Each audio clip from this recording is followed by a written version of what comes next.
You're welcome to the news on NTA International. I'm Lami Ali. Hannah Olainka is the sign language interpreter. We begin with the headlines. World converges on Amazonian city of Belém, Brazil, to confront escalating climate risk as COP30 opens.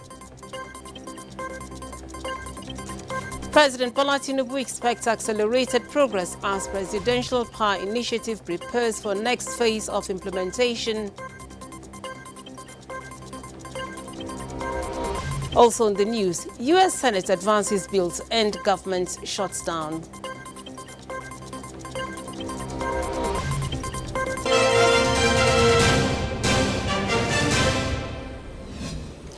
And we begin with energy matters. President Bola Tinubu is expecting an accelerated progress as Presidential Power Initiative, otherwise known as the Siemens Project, prepares for the next phase of implementation.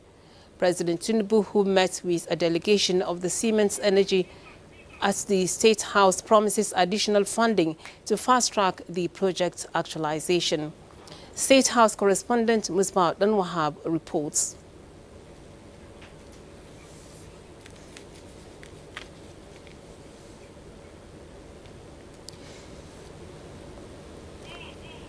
Well, that story is still being packaged. We shall bring it to you subsequently.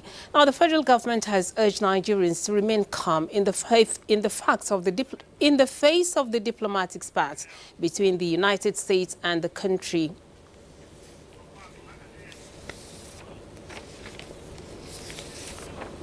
The Minister of Information and National Orientation, Mohammed Idris, expressed this in Dutse, Jigawa State, while on a courtesy visit to the governor of the state, Umar Namadi.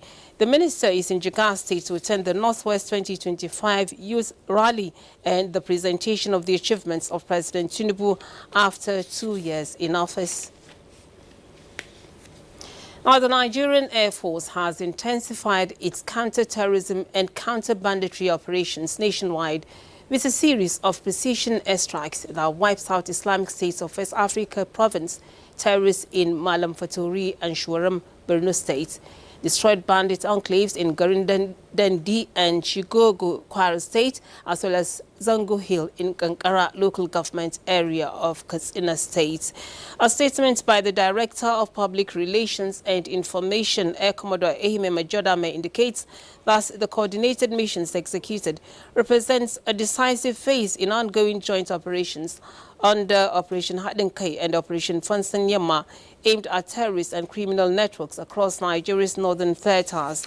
Each mission reaffirms NAV's resolve to project smarter and intelligence-driven air power to project purposeful lethality against insurgents and criminals while protecting the lives and properties of citizens towards enhancing national security.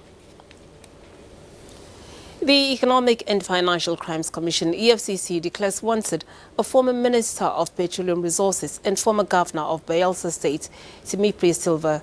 Silva is wanted in connection with an alleged case of conspiracy and dishonest conversion of more than $14 million being part of funds injected by the Nigerian Consent Development and Monitoring Board into Atlantic International Refinery and Petrochemical Limited for the construction of a refinery. The Commission secured a warrant for the arrest of the former minister at a federal high court sitting in Lagos. The Commission urges anyone with useful information on his whereabouts to contact any of its zonal directorates across the country or the nearest police station and other security agencies. The world converges on the Amazonian city of Belém, Brazil, to confront escalating climate risks as the 30th conference of the parties, COP30. This year's summit marks a shift from mere declarations of intent to concrete actions towards implementation. With Nigeria set to play a prominent role across all negotiation fronts, Charles Alpha reports on why this year's climate conference is expected to be different. Belém stands as the gateway to the mighty Amazon River, one of Brazil's most historic and culturally vibrant cities. Its unique location providing unparalleled access to one of the most biodiverse ecosystems on Earth makes it a fitting host city where global leaders have gathered to shape the future of climate action. COP30 presents another crucial opportunity for countries like Nigeria and others bearing the brunt of climate change to negotiate texts that align with global priorities while addressing national needs. With COP29 in Baku dubbed the Finance Cup, world leaders agreed on a new global climate finance goal, the new collective quantified goal of $300 billion to replace the outdated $100 billion commitment made at COP15. Now, COP30, branded as the Implementation Cup, focuses on action and delivery, turning climate finance and pledges into tangible results. In his opening remarks, United Nations Climate Change Executive Secretary Simon Still said that having agreed to deliver at least $300 billion in climate finance with developed countries taking the lead, the world must now put the Baku to Belém roadmap to work. Nigeria's delegation, led by the Minister of Environment, Balarabe Abbas Lawal, will be delivering the country's position on the global stage. Also, in attendance is the Director General of the National Council on Climate Change, Tenyoye Majekodumi, leading the team of negotiators to consolidate on the successes from COP29 in Azerbaijan. Charles Alpha, NTA News.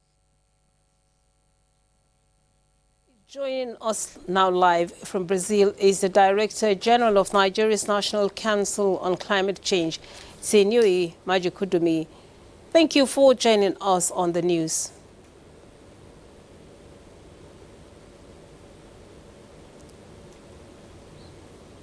Can you hear me? DG, can you hear me?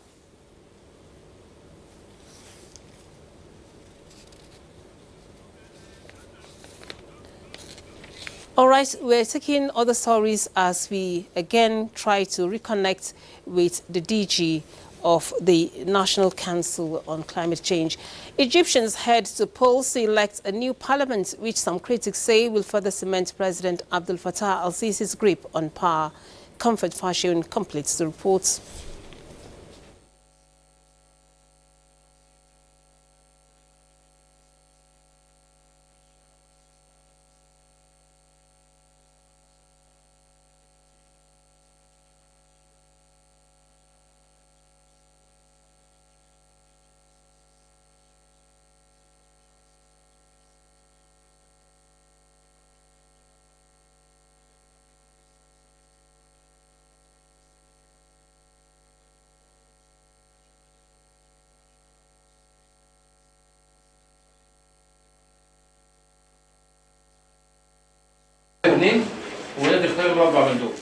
The race for a new parliament in Egypt began on Monday.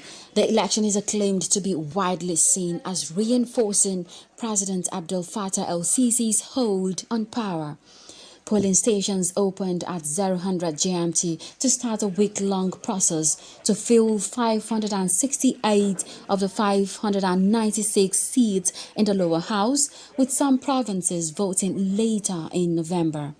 The remaining 28 seats will be appointed directly by Sisi, the former army chief who came to power after overthrowing Islamist President Mohamed Morsi in 2013. Egyptians living abroad voted on Friday and Saturday, while regions like Alexandria have until Tuesday to complete voting. Other areas, including Cairo, will vote as late as November 24th. Final election results are expected by December 25th, and half of the parliamentary seats are filled through closed party lists and the other half by individual candidates. A quarter of the seats are reserved for women, aiming to promote gender representation. This parliamentary election follows the Senate's votes conducted over 2 months ago, which experienced a low turnout of about 17%, and the pro-government National List for Egypt coalition then swept the contest, running unopposed in the party list race. The same coalition is widely expected to dominate the lower house election, further consolidating Sisi's political control over Egypt. Comfort, Fashion, NTA News. We now take you back to our earlier promoted reports on President Bola Tinubu's meeting with a delegation from Siemens Energy at the State House with promises of additional funding to fast-track actualization of the project. Here is Musbat Al-Muhab with the details.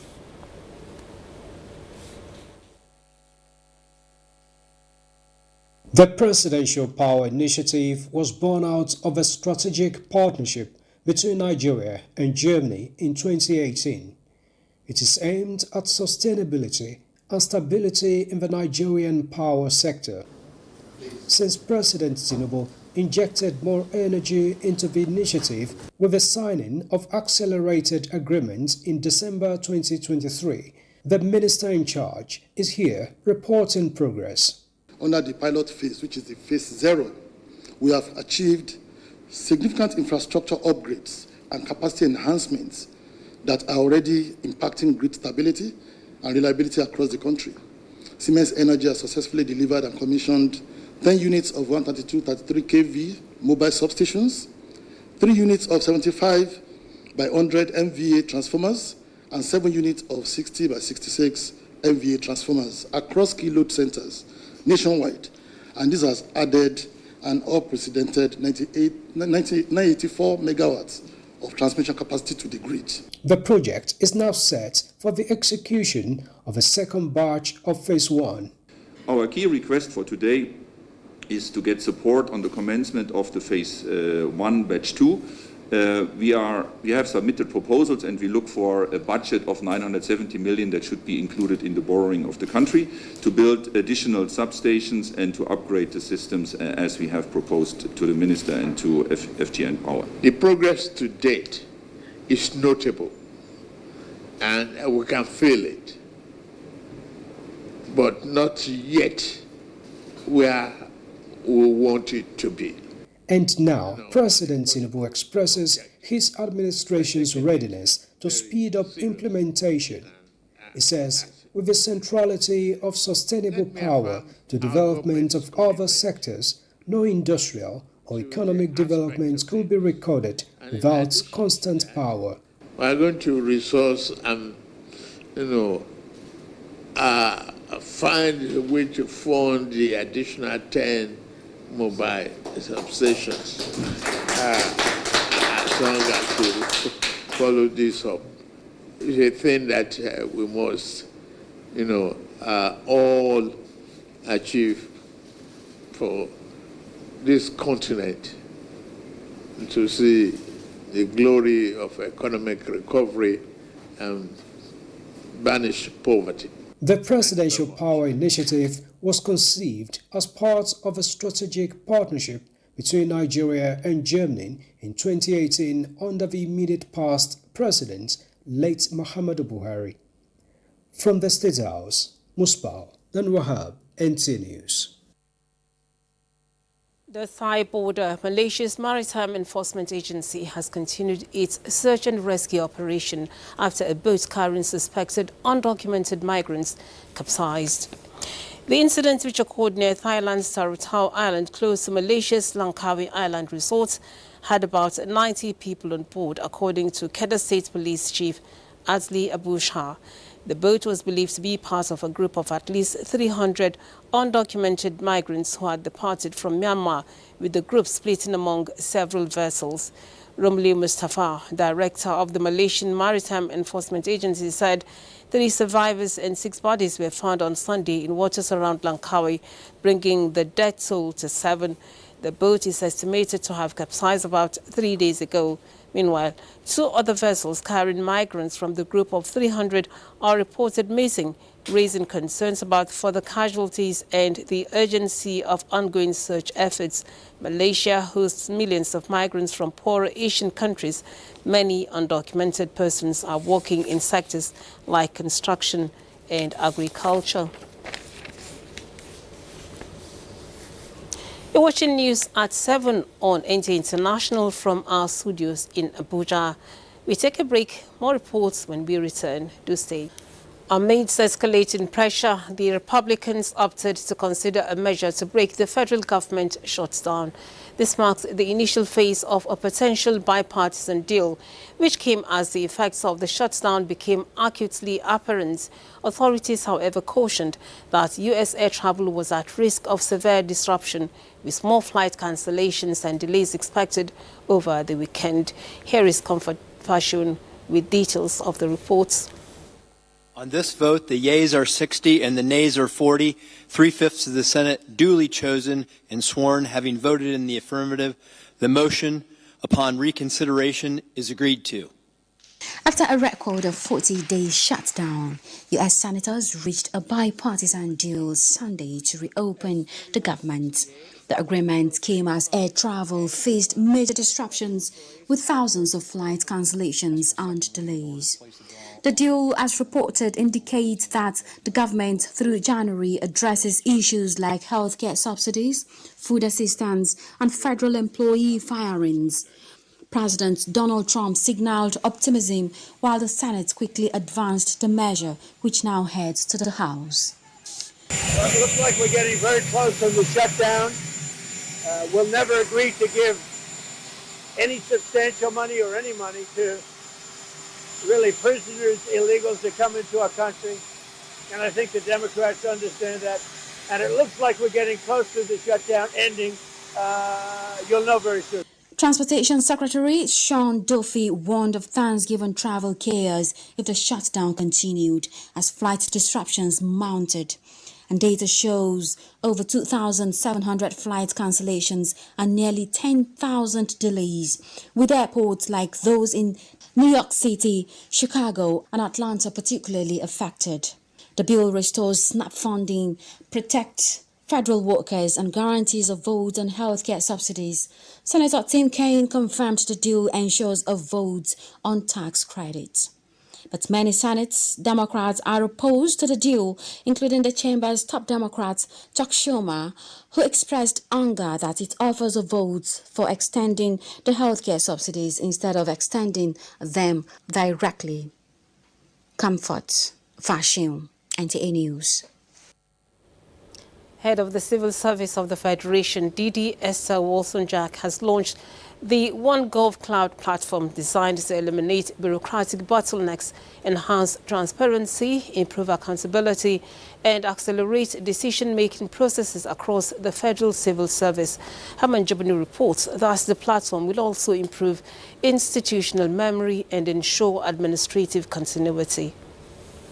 The OneGov Enterprise Content Management is a digital platform developed to automate and manage government records, correspondences, and workflow across ministries, departments, and agencies. It forms part of the ongoing digitization of the Federal Civil Service under the Federal Civil Service Strategic and Implementation Plan 2021 to 2025. Galaxy Backbone Limited, the government's ICT infrastructure agency, is responsible for hosting and providing the digital backbone for the GovOne platform. You don't have to be seated to receive some files or to sign any paper. You can do this on the move. So there's no delay for absence from office or anything to ensure that work is being done without any delays. It's technology. You can have some downtime every now and then, but this is what we are established to do to make sure it's working. So there's little to no reason for us to have any downtime. The head of the Civil Service of the Federation, DD Esther Wilson-Jack, says the platform marks a major transition from the paper-based to digital administration, enabling secure, efficient, and transparent document management, improving collaboration, data sharing, and service delivery across MDAs, and supporting the government's digital transformation and one government vision, where all agencies operate on an integrated platform. This enterprise content management system will directly integrate with the performance management system which we currently run. Every task becomes auditable. Every approval becomes traceable. Every output becomes measurable. This is how we finally shift from performance by perception to performance by evidence. The deadline for achieving a full paperless civil service is 31st December 2025. Hamad Jabani, NTA News. Now, the Digital Economy and E-Governance Bill aligns with the federal government's vision of building a $1 trillion economy. The Minister of Communications, Innovation and Digital Economy, Bosun Tijani, said this at a joint public hearing of the Senate and House of Representatives. Here is the report.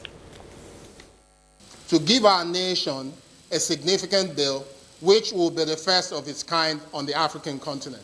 Bosun Tijani describes the proposed legislation as landmark.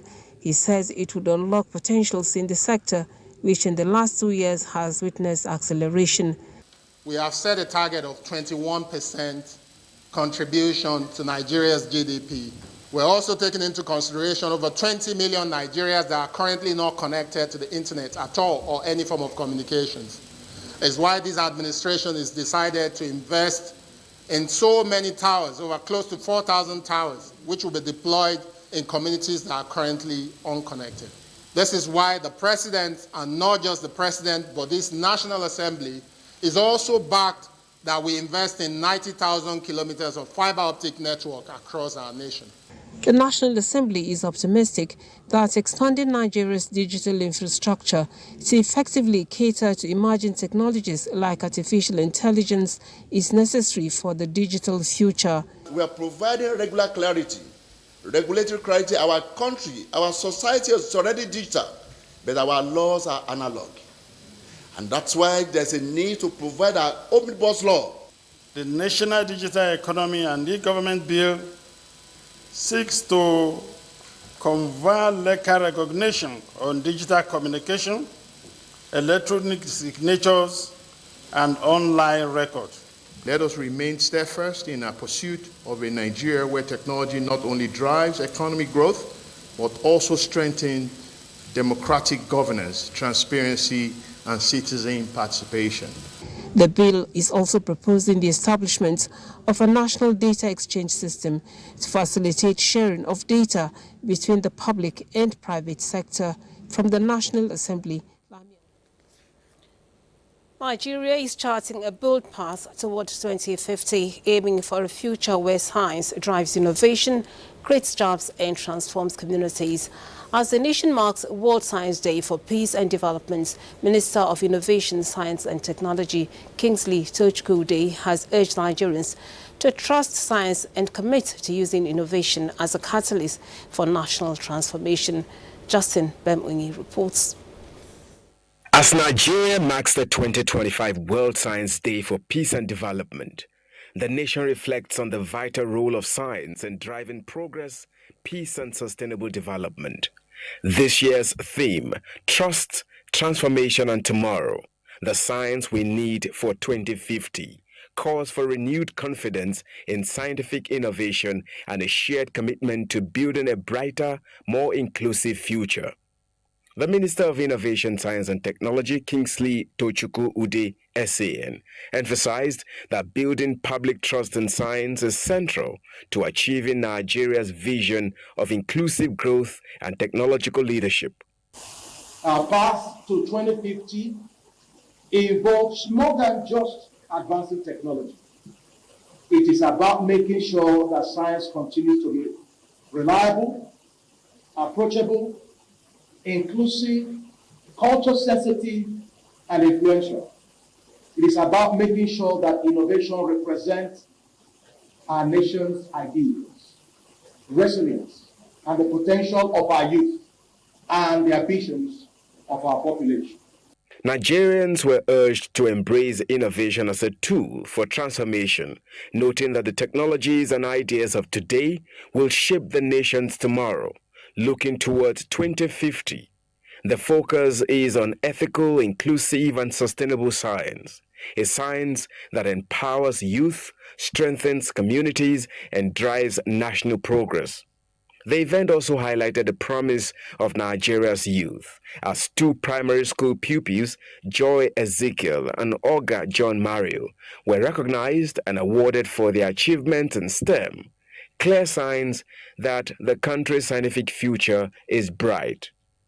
World Science Day reminds all Nigerians that science is not just a field of research, but a force that can unite society, inspire innovation, and build the resilient, prosperous future the nation aspires to achieve.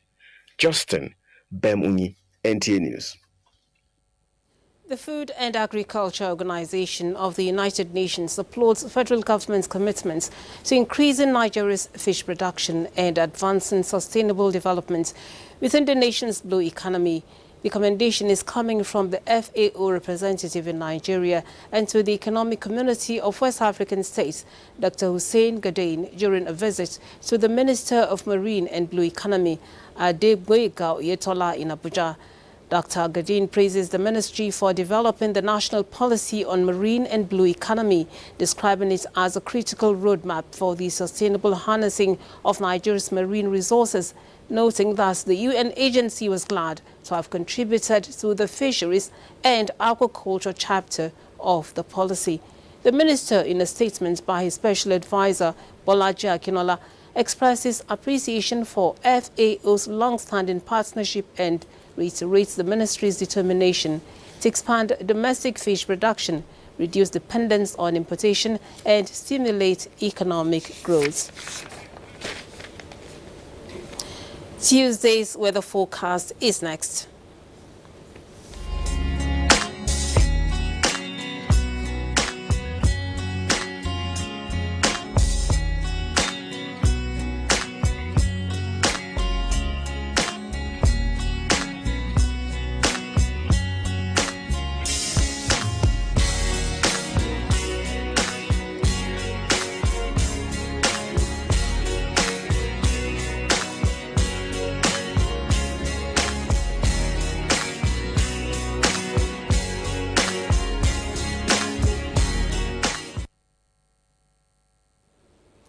And that does it on the news at this time on NTA International. We thank you for watching. I'm Lami Ali.